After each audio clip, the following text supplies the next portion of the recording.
اے آسمانوں اور زمین کے پیدا کرنے والے، تو ہی دنیا اور آخرت میں میرا کارساز ہے۔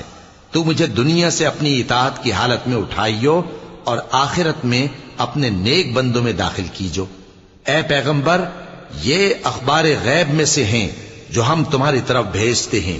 اور جب برادران یوسف نے اپنی بات پر اتفاق کیا تھا اور وہ فریب کر رہے تھے تو تم ان کے پاس تو نہ تھے، اور بہت سے آدمی گو تم کتنی خواہش کرو ایمان لانے والے نہیں ہیں، اور تم ان سے اس خیر خواہی کا کچھ صلہ بھی تو نہیں مانگتے۔ یہ قرآن اور کچھ نہیں تمام جہانوں کے لیے نصیحت ہے۔ اور آسمان و زمین میں بہت سی نشانیاں ہیں جن پر سے یہ گزرتے ہیں اور ان کو نظر انداز کر دیتے ہیں، اور یہ اکثر اللہ پر ایمان نہیں رکھتے مگر اس کے ساتھ شرک بھی کرتے ہیں۔